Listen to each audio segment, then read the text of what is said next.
Farnborough, the site of the world-famous air show. But for much longer, Farnborough has been the home of the Royal Aircraft Establishment, a unique organisation with a remarkable history.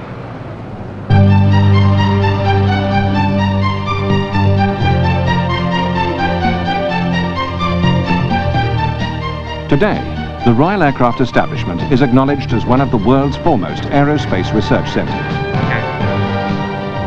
Right, beginning to close up, closing up now. The RAE is the air systems establishment of the Ministry of Defence. Its roles include assessing potential military threats to the UK and spearheading the advances in technology needed for future aircraft and weapons.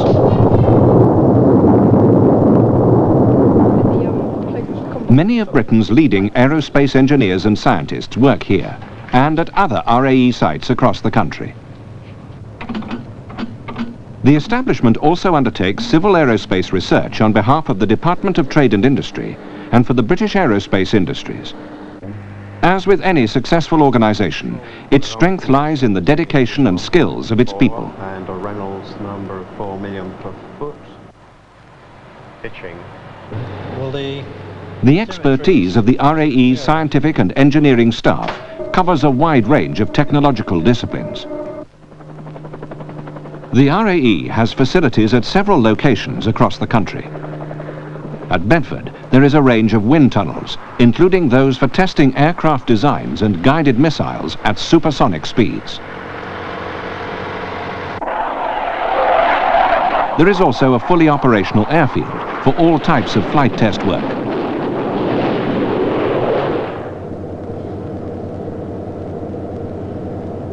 Engines for civil and military aircraft are tested at Pystock, adjoining the Farnborough site. On the west coast are the guided weapons ranges, the main one being at Aberporth in Dyfed.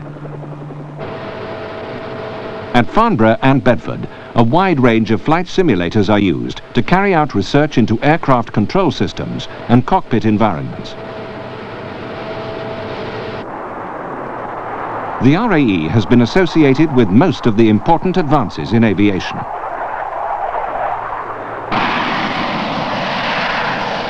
Research in the 1950s helped towards the development of the first successful vertical takeoff and landing aeroplane, eventually to become the Harrier. A great deal of research work for Concorde was carried out by the RAE. The major structural fatigue testing was done at Farnborough, engine research and development work at Pystock, and the aerodynamics were refined in the wind tunnels at Bedford. The scope of RAE capabilities covers the whole field of aerospace technology.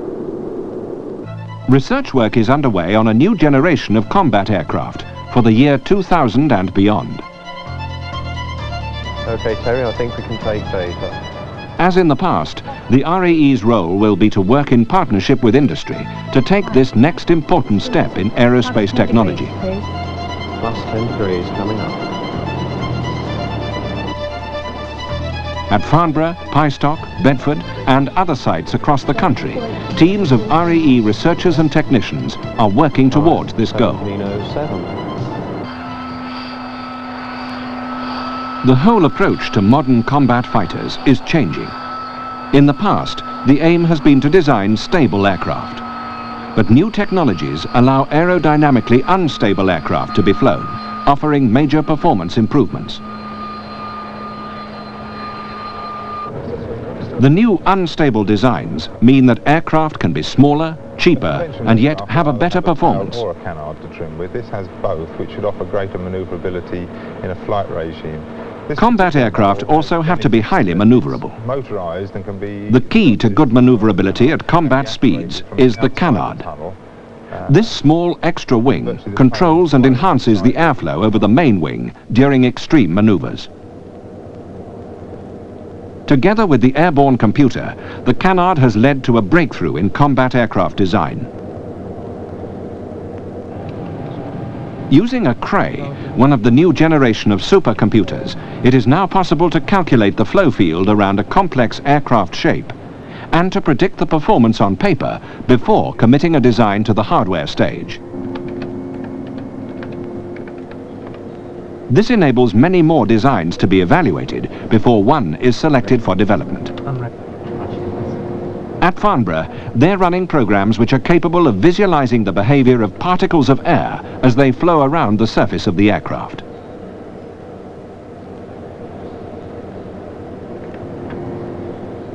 These fluid dynamic calculations are only possible with the power of modern number crunching computers. As the mathematical model of an aircraft shape emerges, it is analysed, modified and tested again and again until the characteristics are right. Only then is the idea put into practice in the shape of a model in a wind tunnel. This allows a comparison to be made between the computer calculations and the model's actual performance in the tunnel.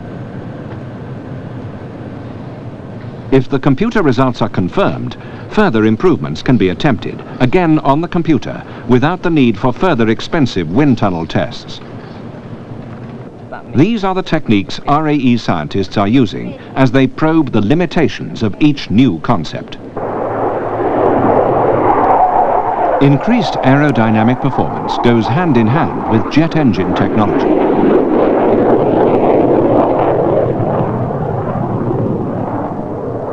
The RAE possesses extensive engine test facilities. These were crucial to the development of the engines which power the Concorde, the Harrier, the Tornado, and many civil aircraft, including large wide-body types. Some of the test beds, like this one being used to develop digital control on a Tornado engine, operate at sea-level conditions. Others can simulate true flight conditions at high altitudes. The compressor and turbine are the heart of an engine. Research is aimed at improving aerodynamic performance and reducing weight and cost. Large, high-speed rigs are used to test new blade designs and to validate the complex computer programs being developed. Lasers are used to measure the airflow within the rows of rotating blades. In a modern gas turbine, the combustion chambers are required to raise air temperatures by 1000 degrees centigrade or more in as small a space as possible. Okay, ready for the next one? Yes, okay.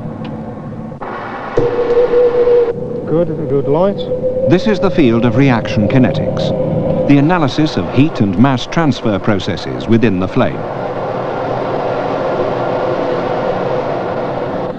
Inevitably, the quest for improved performance has led to the development of new materials for airframes and engines.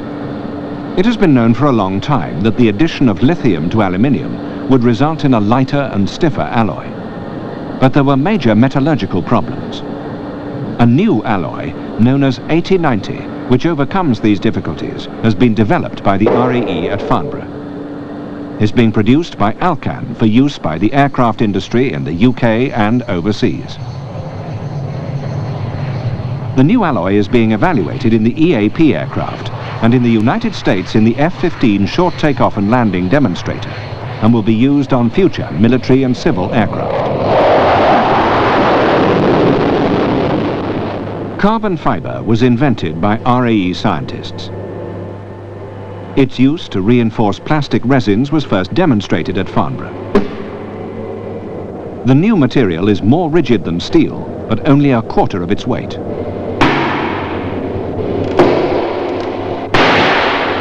Personally, I think it's due to the fibre direction being at plus 45 degrees, while these sloping parts of the buckle are effectively at 90 degrees. Because it's a moulded material, one can change the orientation of the fibres and the shape of the section along the span of the blade. The advent of fibre-reinforced composite technology has made it economically possible to produce helicopter rotor blades in complex shapes. How about impact damage and field repair, that sort of problem?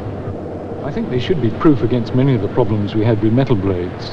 Things like corrosion, scratching, accidental damage in service are not a problem with these blades. They have far superior fatigue properties, and We're very optimistic about the future for them.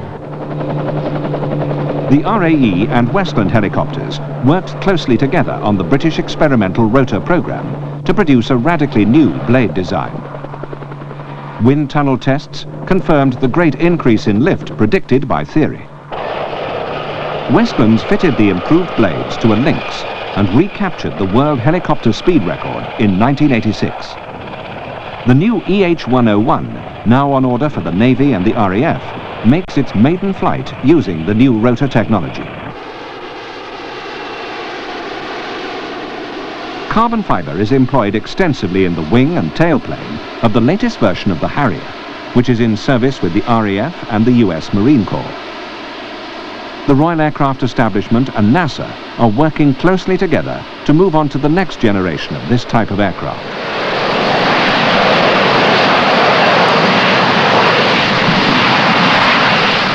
Although it has had a remarkable success, the Harrier has limitations, both in size and its lack of supersonic capability. The UK and USA have agreed to pursue a collaborative research program to explore the prospects for a supersonic version. Once again, the scientists at Farnborough are being asked to look into the future and get it right.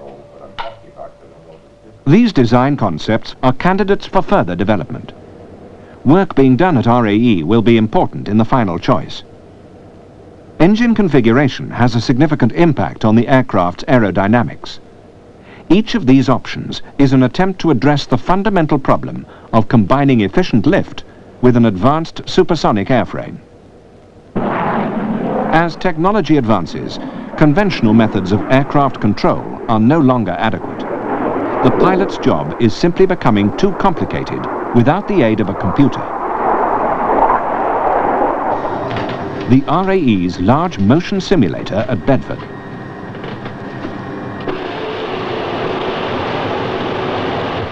This simulator allows a pilot to fly hypothetical versions of an aircraft across an artificial terrain long before the aircraft is available for flight testing.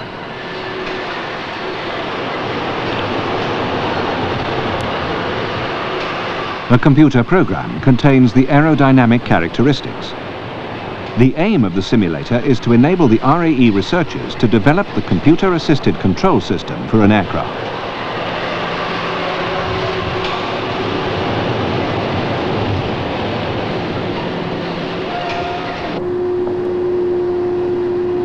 The combat fighter of the future will use a fly-by-wire control system, in which a computer is used to interpret the pilot's instructions to the aircraft. This fly-by-wire technology is now being extended to investigate control problems on future vertical lift aircraft. Switch on the nozzle, I'll switch on the starter.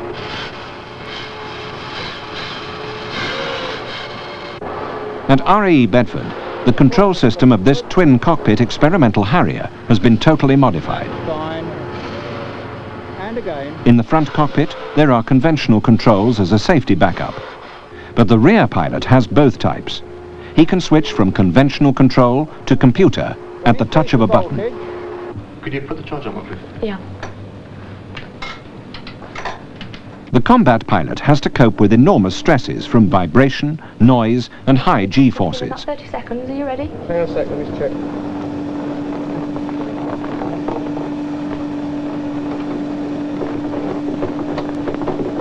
Okay, I'm ready. Vibration is one hazard that the pilot can never be completely protected from. Depending on the frequency, he may even have trouble turning a switch. Other frequencies can actually prevent the pilot from sending a clear verbal message. 525. 005. At the same time, he has to assimilate increasing amounts of information. Research is underway to understand and minimize these problems.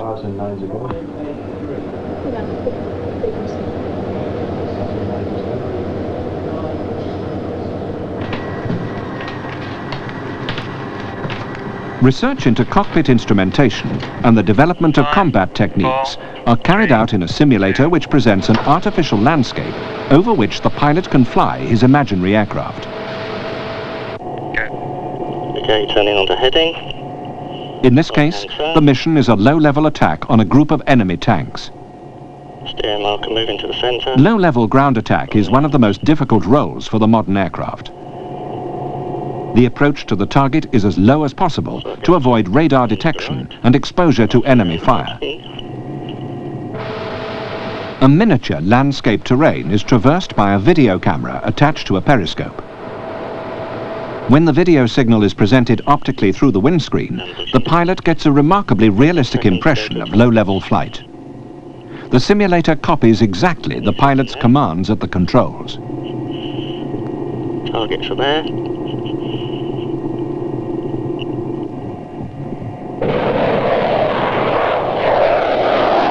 The RAF has long had the capability to attack targets at low level by day.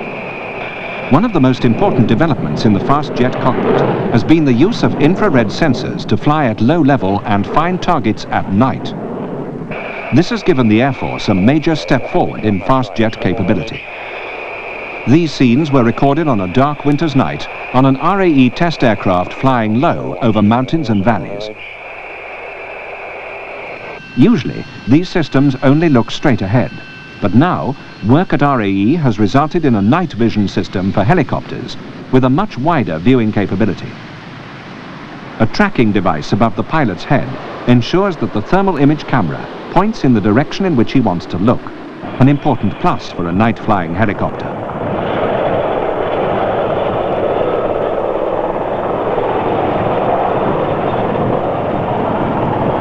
Infrared techniques are particularly effective against vehicles such as tanks, which are readily detected by their radiant heat.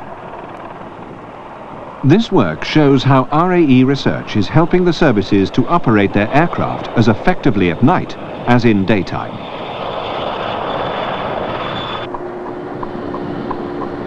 Multi-role aircraft, designed to attack a range of land, sea and air targets, must be able to carry a variety of weapons externally without undue penalties in performance and endurance.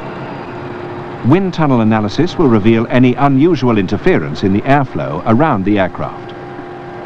The aerodynamic effect of objects such as fuel tanks or missiles needs to be thoroughly investigated if incidents like these are to be avoided.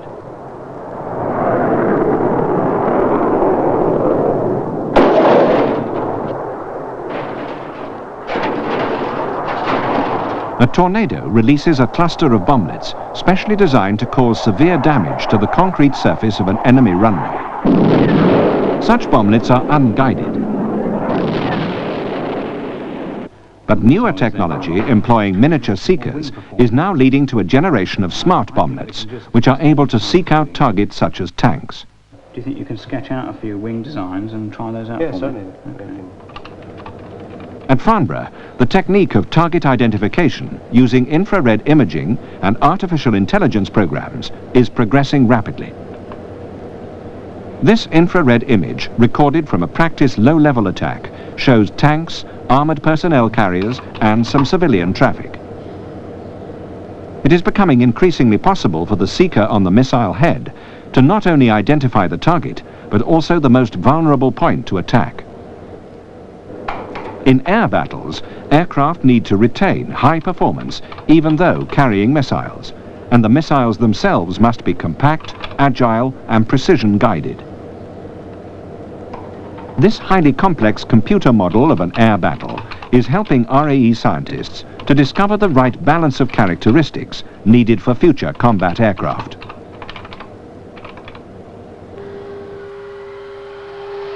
There is a major thrust in weapons technology today towards increasingly precise missile guidance.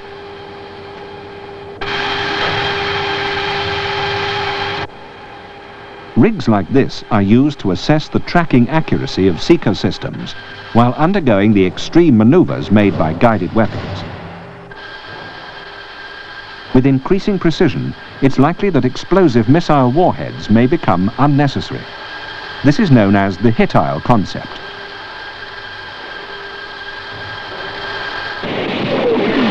RAE's weapon technology and trials expertise allow it to help industry develop weapons with very advanced control systems, such as sea skimmers for attacking ships, and the Navy's vertically launched Seawolf.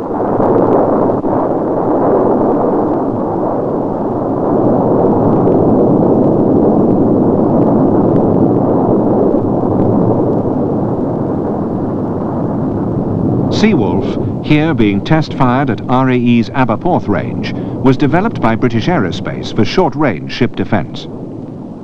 With increasingly sophisticated and longer-range air defence systems on enemy ships, attacking aircraft must stand off at long range and trust the missile with the task of penetrating the ship's defences.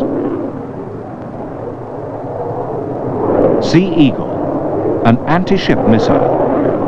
Its onboard computer enables it to discriminate between real targets and decoys, and to hit the target where it will have maximum effect. Advances in technology will equip this type of missile with even greater intelligence to get it right in the endless battle of countermeasures. As the nation's centre for aerospace research, the RAE's work contributes towards civil aircraft design as well as to military aviation.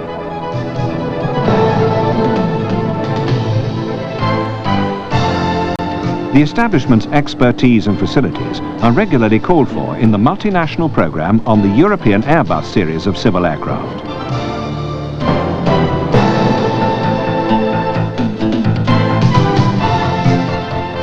The high degree of accuracy which the 5-metre tunnel at Farnborough can provide is essential in establishing the performance guarantees which airlines demand from the manufacturers. Precise measurements will allow the payload and range to be determined well before the aircraft flies. Further improvements will be made to later versions.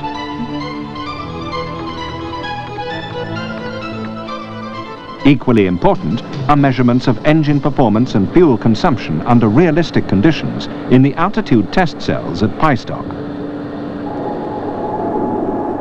Reducing the noise of the jet engines of civil aircraft has become increasingly important.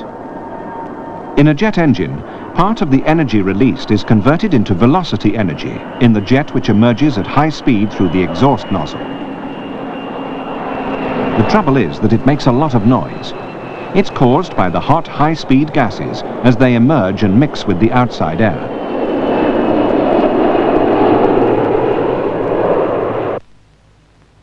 In the huge anechoic chamber at Pystock, the RAE is helping British industry with this problem. It has been known for many years that bypass engines are quieter because of their much lower exhaust velocities and because they surround the main core of hot, high-speed air with a sleeve of cooler air coming from the bypass duct. I'm ready to set conditions. Can I have MV air, please? At Pystock, the RAE scientists are going a stage further and investigating what happens when some of the cooler bypass air is mixed with hot gases from the main engine duct. This work is aimed at maintaining the British lead in quiet civil engines.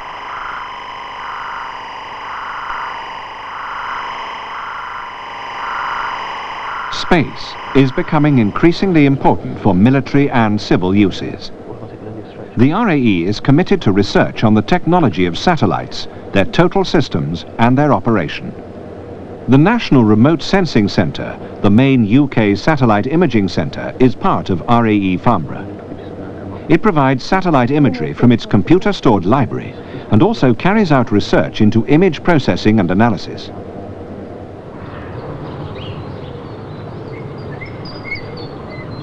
Farnborough, 1908. The first powered flight of an aircraft in Britain was made by Samuel Cody at His Majesty's Balloon Factory at Farnborough. The origins of the present Royal Aircraft establishment are rooted in the early history of military aviation. For many years, the establishment has been internationally recognized as one of the world's foremost authorities in both civil and military aerospace research. It is characteristic that aerospace requires extensive and large-scale testing facilities to support the innovative work of its scientists and engineers. Many of these resources, such as wind tunnels and computers, are state-of-the-art, providing the very latest technology for practical and theoretical research. The research groups of the RAE contain some of the leading authorities in a wide range of disciplines that are fundamental to aerospace work.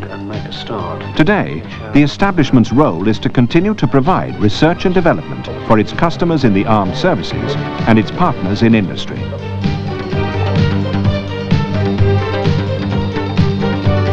Since the early days, one of the RAE's most important roles has been to look ahead and to establish research targets and objectives 10 or 20 years in advance.